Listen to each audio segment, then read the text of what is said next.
सभी बच्चों को जय हिंद।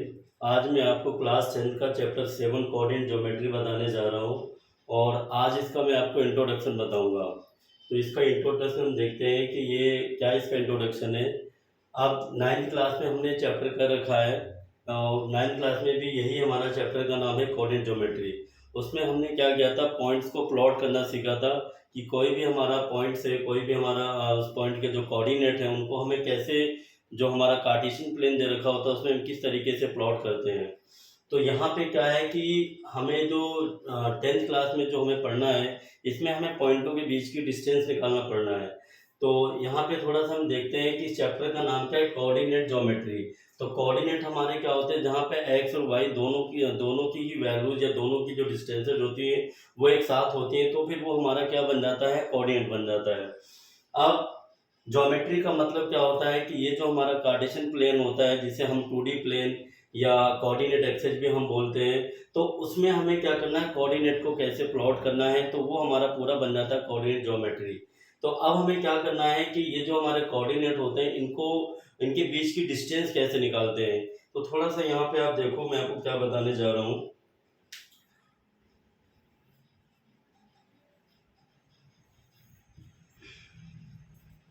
ये हमारा हो गया एक्स एक्सिस, ये हो गया हमारा वाई एक्सिस। ये हमारा क्या होगा, ओरिजिन पॉइंट। यहाँ से लेकर यहाँ तक की डिस्टेंस को हमने ले लिया x1 और यहाँ से लेकर यहाँ तक की डिस्टेंस को ले लिया हमने x2। ठीक है, उसके बाद फिर हमारा क्या आ जाएगा, y एक्सिस पे हमारा y1 आएगा, फिर यहाँ पे ले लिया हमने y2। ये x है तो इसको आप x डैश ले सकते हो, इसको आप y डैश ले सकते हो। अब यहाँ पे आप देखो कि यहाँ से x1 और x1 के हम बिल्कुल उसके फ्रंट में जाएंगे ऊपर की तरफ, तो ये हमारा क्या हो जाएगा, y1 हो जाएगा। तो इस वाले पॉइंट के जो कोऑर्डिनेट हो जाएंगे वो हो जाएंगे हमारे x1, y1। ठीक है, उसके बाद फिर हम x2 की फ्रंट में जाएंगे अब ऊपर की तरफ, तो ये हमारा क्या हो जाएगा, ये वाला जो हमारा पॉइंट्स होगा इसके कोऑर्डिनेट हो जाएगा x2, y2। अब ये दो पॉइंट हो गए, एक को आप ए ले लो, इसको आप बी ले लो। तो ये ए और बी जो दो पॉइंट्स हो गए, हमें इन पॉइंटों के बीच की डिस्टेंस निकालनी है। तो इनके बीच की डिस्टेंस हम कैसे निकालेंगे, आप ए से बी को मिला दो, फिर ये जो ए से जो हम लाइन ड्रॉ करेंगे parallel to X axis draw करेंगे, ये बिल्कुल इसके सीध में। ठीक है, और इसको भी आप ऐसे मिला सकते हो, ये हो गया। इस पॉइंट को हम ले लेते हैं सी। अब ये हमारा जो बन गया, ये हमारा बन गया right angle triangle. Right angle triangle बन गया। अब हमें निकालना क्या है, ए बी। ए बी निकालने के लिए हमें बी सी और ए सी पता होना चाहिए। बी सी और ए सी, तो बी सी हम कैसे निकालेंगे, बी सी यहाँ से आप देखो कि बी सी हमारा क्या है, ये जो y2 y1 के बीच का जो गैप है यही हमारा क्या है, बी सी है। तो हम क्या करेंगे, ये ओरिजिन पॉइंट हो गया, यहाँ से और यहाँ तक की डिस्टेंस हमारी क्या है, y2 है, और यहाँ से लेकर यहाँ तक की डिस्टेंस हमारी क्या है, y1 है। तो अगर हम y2 में से y1 घटा देंगे तो हमारा ये जो BC है, जिसको हम क्या बोलेंगे, y2 माइनस y1, ये निकल के आ जाएगा। तो यहाँ पे जो BC वो हमारा क्या, y2 माइनस y1 है। ऐसे हमारा क्या हो जाएगा, AC अगर हम निकालेंगे तो AC यहाँ पे हमारा क्या हो जाएगा, ये x2 हो गया, और यहाँ से लेकर यहाँ तक ये क्या हो गया, x1। तो x2 में से अगर हम x1 घटा देंगे तो हमारा आ जाएगा AC, जिसको हम क्या बोलेंगे, x2 माइनस x1 बोलेंगे। अब हमें क्या निकालना, हमें निकालना AB। तो यहाँ पे हम क्या यूज करेंगे, पाइथागोरस थ्योरम यूज करेंगे, क्योंकि पाइथागोरस थ्योरम हम जब अप्लाई करते हैं जब हमें कोई दो डिस्टेंस पता हो और हमें तीसरी डिस्टेंस निकालनी हो, तो हम लगाते हैं पाइथागोरस थ्योरम। तो यहाँ पे आप लगाओ Pythagoras theorem in triangle A B C, triangle A B C. तो इसमें देखो हमारा क्या हो जाएगा, पाइथागोरस थ्योरम हमारी क्या होती है, एच का स्क्वायर इक्वल्स टू क्या होता है, पी का स्क्वायर प्लस बी का स्क्वायर। तो यहाँ पे जो h हमारा है वो हमारा क्या, हाइपोटेनियस है। तो हाइपोटेनियस हमारा क्या है, ए बी, तो ये हो जाएगा ए बी का स्क्वायर। परपेंडिकुलर हमारा क्या है, बी सी, तो इसको हम लिख सकते हैं y2 माइनस y1 का होल स्क्वायर लिख सकते हैं। और जो बेस हमारा वो क्या है, ए सी, तो यहाँ पे लिखेंगे x2 माइनस x1 का होल स्क्वायर। अब हमें क्या करना है, ये इसका जब हम स्क्वायर हटाएंगे तो इस पे हमारा क्या आ जाएगा, स्क्वायर रूट आ जाएगा। तो ए बी इक्वल्स टू हमारा क्या हो जाएगा, इसमें हम x2 माइनस x1 का होल स्क्वायर को पहले लिख लेंगे, y2 माइनस y1 का होल स्क्वायर बाद में लिख लेंगे, प्लस में कोई दिक्कत वाली बात होती नहीं। तो ये हमारा क्या आ गया ए बी। अब ए बी को हम डी से भी रिप्रेजेंट करते हैं कि डी हमारी क्या होगी डिस्टेंस। तो ये डी इक्वल्स टू हमारा क्या आ गया अंडर रूट में x2 माइनस x1 का whole square plus y2 minus y1 का होल स्क्वायर। तो ये हमारा बन गया फॉर्मूला। यही फॉर्मूला हमें क्या करना है अप्लाई करना है दो पॉइंटों के बीच की डिस्टेंस निकालने के लिए। दो पॉइंटों के बीच की डिस्टेंस निकालने के लिए फॉर्मूला हमें ये लगाना है। इस फॉर्मूले को हम इस तरीके से भी कर सकते हैं कि d इक्वल्स टू में x1 माइनस x2 का whole square plus y1 minus y2 का होल स्क्वायर। इस तरीके से भी इसको हम लिख सकते हैं। ठीक है, ये आ गया हमारा। अब यहाँ पे आप थोड़ा सा देखो कि इस फॉर्मूले को हम यूज कैसे करेंगे। देखो एक एग्जांपल लेके बता रहा हूँ मैं आपको। जैसे ये आ गया हमारा 2,5 और यहाँ पे आपका क्या आ गया 7,8 आ गया। अब इन दो पॉइंटों के बीच की आपको क्या निकालनी डिस्टेंस निकालनी है। तो इसका हम सॉल्यूशन कैसे करेंगे 2,5 लिख लो, यहाँ पे लिख लो 7,8। तो ये हमारा क्या हो जाएगा फाइंड, लिख देना पूरा क्वेश्चन, फाइंड डिस्टेंस। तो अब यहाँ पे क्या है ये जो हमारा पहला जो हमारा पॉइंट हो जाएगा ये हो जाएगा x1, ये y1 हो जाएगा, इसको x2 बोलेंगे, इसको y2 बोलेंगे। ठीक है, अब हमें निकालना है d। तो d इक्वल्स टू में क्या होता है फॉर्मूला हमारा क्या होता है x2 माइनस x1 का whole square plus y2 minus y1 का whole square.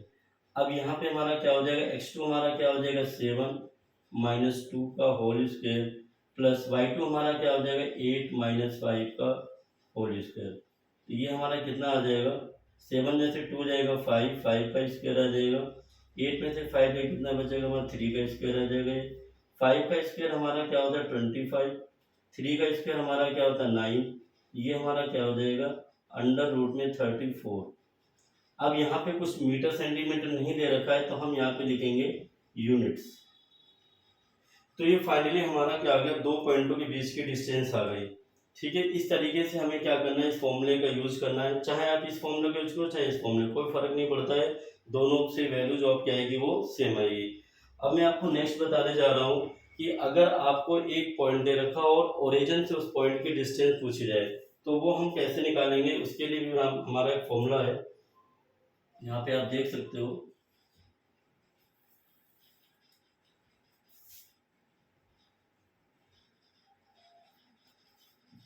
Distance of a point x, y from origin. ठीक है, तो यहाँ पे देखो ये वाला जो फॉर्मूला बनाएंगे ये फॉर्मूला हमारा मेन फॉर्मूला हमारा यही है, इसी फॉर्मूले से हमारा ये वाला फॉर्मूला आएगा। जैसे आपको बताया कि d इक्वल्स टू क्या हो जाएगा हमारा फॉर्मूला हमारा क्या होता है अंडर रूट में x2 माइनस x1 का whole square plus y2 minus y1 का होल स्क्वायर। अब यहाँ पे आप देख सकते हो अगर आपने ये x1 ले लिया ये y1 ये x2 ये y2 तो ये हमारा क्या आ जाएगा 0 माइनस x का होल स्क्वायर आ जाएगा, वहाँ पे हमारा क्या 0 माइनस y का होल स्क्वायर आ जाएगा। तो अब ये हमारा क्या हो जाएगा माइनस x का स्क्वायर आ जाएगा प्लस यहाँ पे ये हमारा क्या हो जाएगा माइनस y का स्क्वायर हो जाएगा। इसे अगर हम थोड़ा सा सॉल्व करेंगे तो ये X square plus Y square आ जाएगा। तो ये हमारा फॉर्मूला बन गया। जब हमें किसी भी पॉइंट की डिस्टेंस ओरिजिन से निकालनी हो तो हम यहाँ पे क्या कर सकते हैं उस पॉइंट की एक्स और वाई की जो वैल्यू होती है उसको हमें क्या करना है यहाँ पे रख देना है। ठीक है ना, तो इस तरीके से हमारा क्या आ जाएगा किसी भी पॉइंट के ओरिजिन से डिस्टेंस आ जाएगी। तो यहाँ पे मेन फॉर्मूला आपका यही वाला है अंडर रूट में x2 माइनस x1 का whole square plus y2 minus y1 का होल स्क्वायर। उसके बाद ये वाला फॉर्मूला भी इसी से ही है और ये वाला जो फॉर्मूला हमारा ये भी हमारा क्या इसी से ही है। तो इसमें आपको मेन आपको यही वाला फॉर्मूला याद करना है। इस फॉर्मूले से आपके सारे हो जाएंगे, लेकिन अगर टाइम की सेविंग करनी है तो आप ये वाला फॉर्मूला लगा सकते हो जब भी हमें किसी पॉइंट की ओरिजिन से डिस्टेंस निकालनी हो।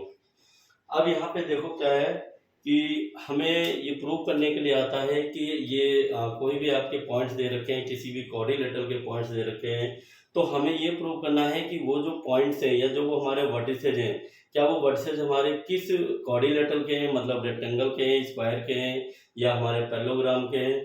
तो वो हम कैसे बताएंगे, उसको भी हम क्या करेंगे, डिस्टेंस फॉर्मूले से ही बताएंगे। तो इसमें देखो हम किस तरीके से बताते हैं।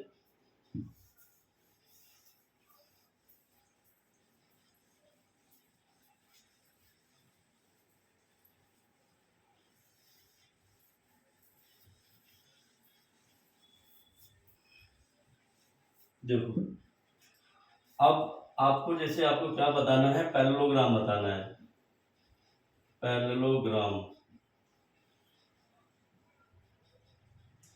पैरेललोग्राम को हिंदी में हम लोग क्या बोलते हैं, समांतर चतुर्भुज बोलते हैं।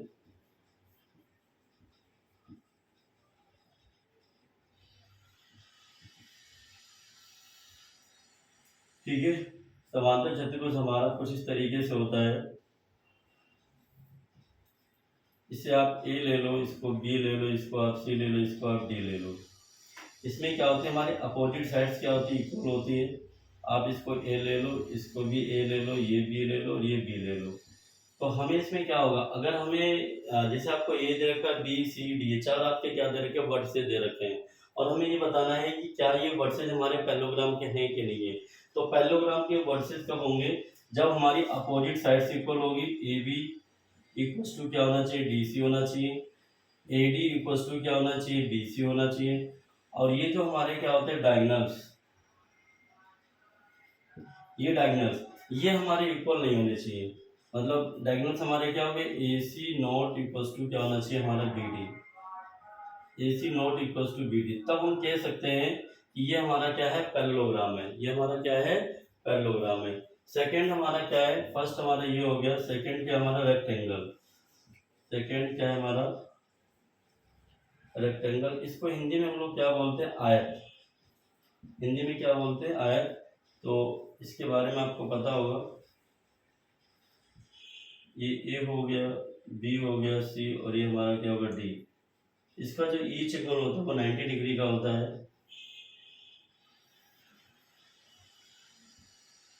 ये ए ले लो, इसको भी ए ले लो, ये बी ले लो, इसको भी बी ले लो। इसमें भी हमारी क्या होती है, अपोजिट साइड्स इक्वल होती है। तो यहाँ पे हम क्या लिखेंगे, ए बी इक्वल्स टू, एक तो आपका डी सी हो जाएगा, A B equals to D C. A D equals to क्या हो जाएगा, बी सी हो जाएगा हमारा। और थर्ड इज क्या हो जाएगा, A C not equals to, sorry, A C equals to B D. तो ये इसमें क्या होने चाहिए, तीनों के तीनों क्या होने चाहिए, बराबर होने चाहिए। तब जाके हम कहेंगे कि ये हमारा क्या है, रेक्टेंगल है। तो अब यहाँ पे आप थोड़ा सा देख लो, पैरेललोग्राम रेक्टेंगल में बस इतना ही डिफरेंस है कि इसमें डायगोनल्स इक्वल नहीं होते और इसमें जो डायगोनल्स होते हैं वो इक्वल होते हैं। डायगोनल